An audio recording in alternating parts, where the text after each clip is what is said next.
Hey guys, SeanB today. I just woke up, so please excuse me if I sound very groggy, but I saw that the new Hope Heroes is actually going to be the light black tea bunny, which is a decent unit that you can probably use in every single siege on offense and defense, and maybe your arena offense as well. So it is not a useless unit. Usually, Hope Heroes are pretty mid, but this one is not bad. But you might say, Sean, you don't really use your light espresso cookie, which is the light black tea bunny, on video very often because I do have the better version, which is the dark choco knife, but this guy is actually pretty good. So skill 3 can AoE defense break and increase the cooldown time enemy by 1 turn. Skill 2 can push back the enemy attack bar and do very, very good damage. And skill 1 block buff, which could make this family very good for Steel Fortress, but come to us will put their buff block 50% chance, which is pretty meaningless. But this unit awakened into accuracy. So even though you can build this thing with speed, attack, HP, or speed crit rate, attack, or whatever you want to build with, you don't have to run accuracy slot 6 to have very, very decent accuracy, and maybe have some accuracy in artifact, and your defense break will land most of the time. So this guy is amazing for cleave if you use it with a unit that can buff its own attack power, like Isabel. We had a Hope hero for her recently as well. So she's going to be a very good unit to pair with the light espresso or the light tea bunny. And you're going to need a stripper. So I'm using Dark Robo. You can use Wind or Fire Robo, whatever you want to use. And then you're going to go in, strip, defense break them, and one-shot them. So the good thing about having increased cooldown time by 1 turn is that if they manage to violent proc out of the stun, for example, if the durable stun, or if they manage to violent proc, or if you don't kill them, they will still be... Can I kill? I'm going to kill the Vigor. They will still be under the 1 turn cooldown time influence, so they won't be able to heal or provoke you that easily unless you miss them. But in Siege, where they can violent from multiple turns, it is a little bit scary, so it's not very top tier. But look at the damage right here. Very solid damage. Even though we didn't crit, we are hitting a very tanky unit, but she still did he still did very, very good damage because it is a raw reduction on the HP of the target and not actually damage. So you can use this unit to hit very tanky target and it will still do very solid damage regardless of your damage stats. So that's very, very good. You can also use this unit as the third unit in your Miang Shiglet because it's an LD, it's a damage dealer, it has defense break and CC.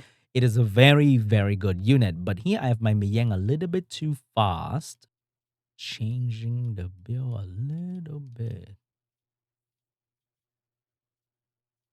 Here will be an example where things can get really tricky. Oh, we missed that, but we get 1 extra chance to defense break.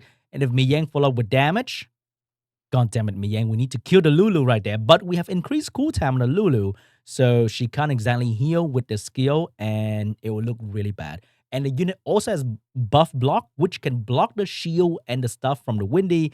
So theoretically, what's the word? Theoretically, I can't say that word probably. It can be very decent for the Miang Shiglet defense because it has everything that the Miang Shiglet defense need: damage, defense break, and block buff. You can definitely use this guy in arena as well, but you might need to have a different kind of damage setup because usually you have Galleon for the attack buff, but now you don't. So it can be... oh my goodness, the Revenge. And we're going to freeze them up. And now we start killing with Isabel. But can Isabel solo carry an arena damage? I'm not exactly sure, but hey, it looks like it can be done. And if you don't get Revenge and stunned to death, look at the damage we're doing on the Wusa. It's very, very good damage. And because we have the Verad for the freeze or whatever CC you decide to use, we can absolutely destroy everyone on the enemy team rather easily. And even if they violent proc out, hey, we have the increased cooldown for 1 turn that will block them from doing anything too crazy on us. So there is a Theomas here, but oh my god, there's a Tian Lang here as well. I'm not sure if we can outspeed the Tian Lang. We definitely can't. Or maybe we're going to try. Okay, we could. And then we're going to reset the Tian Lang. I'm going to reset the Theomas cooldown as well. And this will allow you to one-shot the Theomas without any problem. So we're going to freeze them up. We're going to go straight for the Molly. Boom. And then we're going to go straight for the Theo. Boom. Because we increase cooldown, Theo's going to get 1 shot. And that is kind of crazy. And you can do the same thing to Perna as well. Let's try to find a Perna in the Gila defense after this. I'm not sure we can still find Perna nowadays, to be honest. But hey, this one's in the bag. So this is a very solid team. And you just have to have 2 5-star unit. The LD are actually free. Crazy. I know. If you happen to find a team that you may want outspeed, I'm not too sure because the defense meta nowadays, everybody has a speed lead, so it's very hard to outspeed most Perna out there. If they run like an Orion setup or like a Shiklet setup, it can be a little bit tricky. But if you find a Perna defense you can maybe outspeed, then this guy is going to be incredible at setting up the kill for you, for everybody else on the defense and the Perna as well. And because of the increased cooldown, one turn more than enough if you have the damage follow-up to one-shot the Perna. I think this unit can be great against Triana as well, because if you land the increased cooldown on the Triana, you can technically ignore the Triana for the moment, because usually you have to hit the Triana right now if you want to kill the other unit. But now I don't have to hit the Triana because it has been reset by the Light T Bunny, and I can just kill every other things that are switchy because Triana is usually the tankiest unit.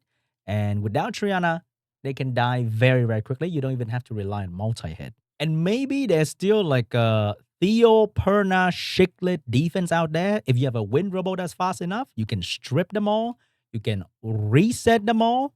And even if you miss the defense break on the Theo or the Perna, I'm pretty sure any decent Isabel out there, which is really easy to run, by the way, can destroy them without the need for defense break. I'm going to go first on this guy, actually.